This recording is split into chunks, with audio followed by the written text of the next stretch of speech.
പീഡന ആരോപണം നേരിടുന്ന ഹിന്ദുസ്ഥാൻ പവർ ലിങ്ക്സ് ഒളിച്ചുകളി തുടരുകയാണ്. സ്ഥാപനവുമായി ബന്ധപ്പെട്ട രേഖകൾ തൊഴിൽ വകുപ്പിന് നൽകിയില്ല. കെൽട്രോയുടെ ഉടമ ഹുബൈയിലും രേഖകൾ സമർപ്പിച്ചിട്ടില്ല എന്ന് ജില്ലാ labour officer PG Vinod Kumar പറഞ്ഞു. വിവരങ്ങളുമായി ഷീന മാർട്ടിൻ കൊച്ചിയിൽ നിന്ന് ചേരുകയാണ്. ഷീന, ആദ്യഘട്ടത്തിൽ തൊഴിൽ വകുപ്പിന്റെ അന്വേഷണം നമുക്കറിയാവുന്നതായിരുന്നു. അവിടെ നേരിട്ട് പോകുന്നു, ജീവനക്കാരോട് കാര്യങ്ങൾ ചോദിക്കുന്നു. അപ്പോൾ കുഴപ്പമൊന്നുമില്ല എന്ന റിപ്പോർട്ട്. ഇപ്പോഴിതാ ഈ രേഖകൾ ഹാജരാക്കുന്നില്ല എന്നുള്ളതാണ് ഇവർ പറയുന്ന വിശദീകരണം. മറ്റൊരു നടപടിയുമില്ലേ ഈ രേഖകൾ പിടിച്ചെടുക്കാൻ?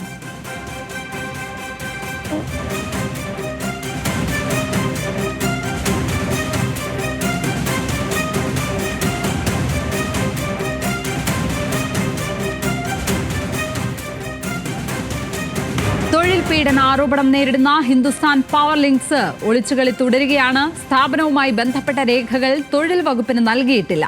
കെൽട്രോയുടെ ഉടമ ഹുബൈയിലും രേഖകൾ സമർപ്പിച്ചിട്ടില്ല എന്ന് ജില്ലാ labour officer PG Vinod Kumar പറഞ്ഞു.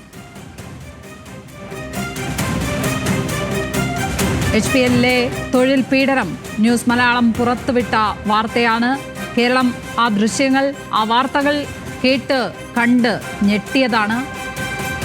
തൊഴിൽ വകുപ്പിന്റെ അന്വേഷണം നടക്കുകയാണിപ്പോൾ. ഏതായാലും ആദ്യഘട്ടത്തിൽ കൈമാറിയ റിപ്പോർട്ട് അത് തള്ളിക്കളയുമെന്ന് തൊഴിൽ മന്ത്രി തന്നെ പറഞ്ഞ സാഹചര്യം. ഷീന മാർട്ടിൻ കൊച്ചിയിൽ നിന്ന് ചേരുകയാണ്. ഷീന, ഈ രേഖകൾ കൈമാറുന്നില്ല, തുടർ നടപടി എന്താകും തൊഴിൽ വകുപ്പിന്റെ ഭാഗത്തു നിന്നുണ്ടാകുന്നത്? വിവരണ സൂചിപ്പിച്ചതുപോലെ തന്നെ ആദ്യഘട്ടത്തിലെ തൊഴിൽ വകുപ്പിന്റെ റിപ്പോർട്ട് എന്ന് പറയുന്നത് മൊഴിയുടെ അടിസ്ഥാനത്തിൽ, ജീവനക്കാരുടെ മൊഴിയുടെ അടിസ്ഥാനത്തിൽ മാത്രം കമ്മീഷണർക്ക് സമർപ്പിച്ച റിപ്പോർട്ടായിരുന്നു. അതിനെ തുടർന്നാണ് കമ്മീഷണർ വീണ്ടും മൊഴി മാത്രമല്ല രേഖകളും സമർപ്പിക്കണമെന്ന് ആവശ്യപ്പെട്ടുകൊണ്ട് റിപ്പോർട്ട് സമർപ്പിക്കാൻ ആവശ്യപ്പെടുന്നത്. അതിനെ തുടർന്ന് തിങ്കളാഴ്ചയാണ് ഇത്തരത്തിൽ തൊഴിൽ വകുപ്പ് ഹിന്ദുസ്ഥാൻ പവർ ലിങ്ക്സിന്റെ ഹെഡ് ഓഫീസിൽ പരിശോധനയ്ക്ക് എത്തുന്നത്.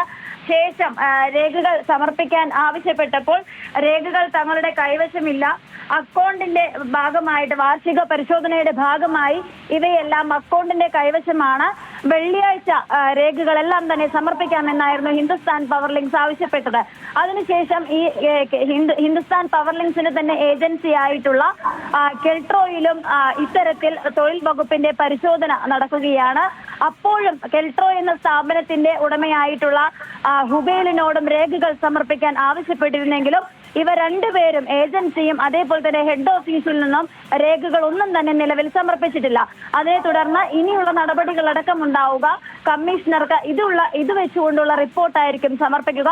തുടർന്ന് ഇവർക്ക് രണ്ടുപേർക്കും ഷോക്കേസ് നോട്ടീസ് അയക്കും എന്നുള്ള നടപടിയിലേക്കടക്കം ലേബർ കമ്മീഷണർ കടക്കാനുള്ള സാധ്യതയുണ്ട്. ലക്ഷ്മി പത്മ. ഷീന മാർട്ടിനാണ് വിവരങ്ങൾ പങ്കുവച്ചത് കൊച്ചിയിൽ നിന്ന്.